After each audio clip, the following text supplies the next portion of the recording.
The landscape of goal setting has transformed significantly, with modern methodologies emphasizing flexibility, continuous learning, and alignment with core personal values.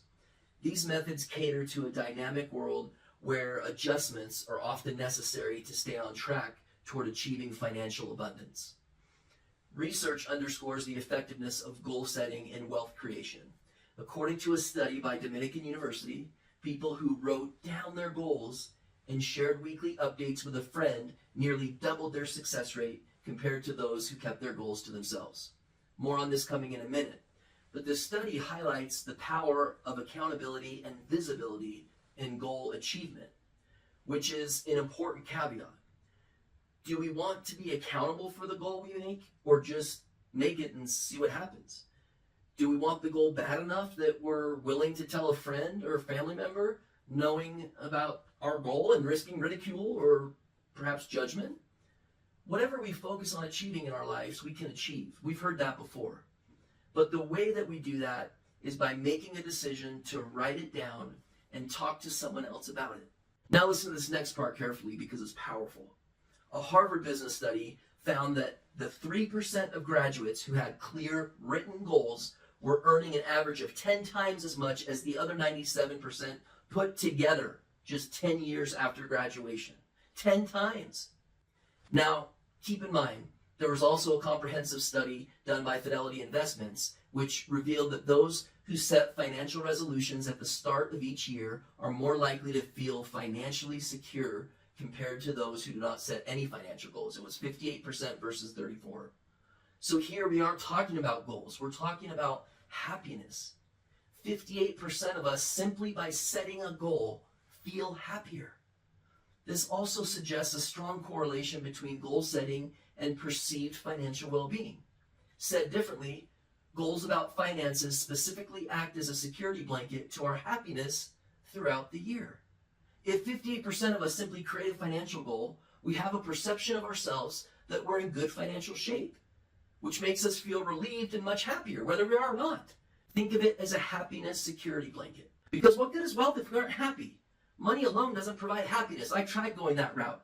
Trust me, I understand money is important, but this is about not using money as the lone barometer for wealth.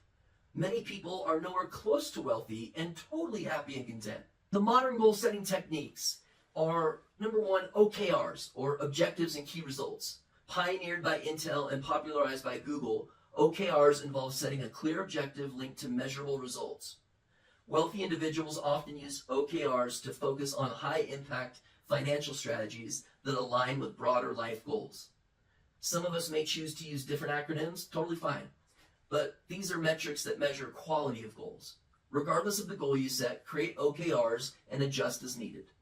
Number two is WIGs, W-I-G, wildly important goals. This method focuses on identifying and pursuing a single highly impactful goal that can lead to significant achievements in wealth accumulation. It is particularly effective in preventing the dilution of effort spread across too many minor goals. But WIGs can be grander goals that could happen if everything fell into place. The third one is the 5-step plan. This technique involves continuous evaluation and refinement, encouraging people to adapt their strategies based on short-term results to optimize long-term financial success. So this is more about becoming your goal, living your plan to achieve it. It's really absorbing your goal and dovetailing them into your lifestyle to make sure that they're met.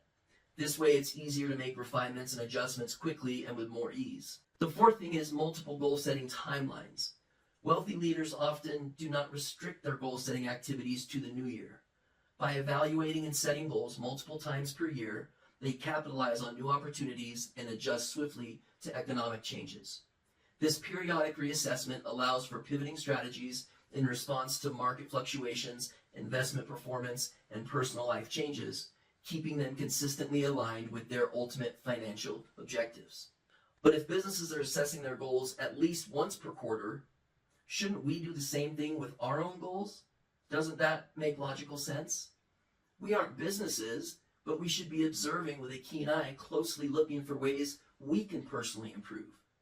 Look for the similarities and not the differences to learn from other people. And in closing, as I go around and talk to businesses and their staff, I see good intentions around goals. But the biggest problem that I see, and the easiest to fix, is writing goals down. And there's a psychology behind written goals. And there was a substantial amount of evidence brought to light by Carl Jung, which referred to, of all things, our senses. He argued that the reason we write things down is it triggers more of our senses. As we write things down, it makes us look at the imagery, which is why it creates a much larger success rate than not writing things down. So it's important we write down our goals. We put them in a place where we can see them as often as possible and say them out loud as often as possible, almost like affirmations.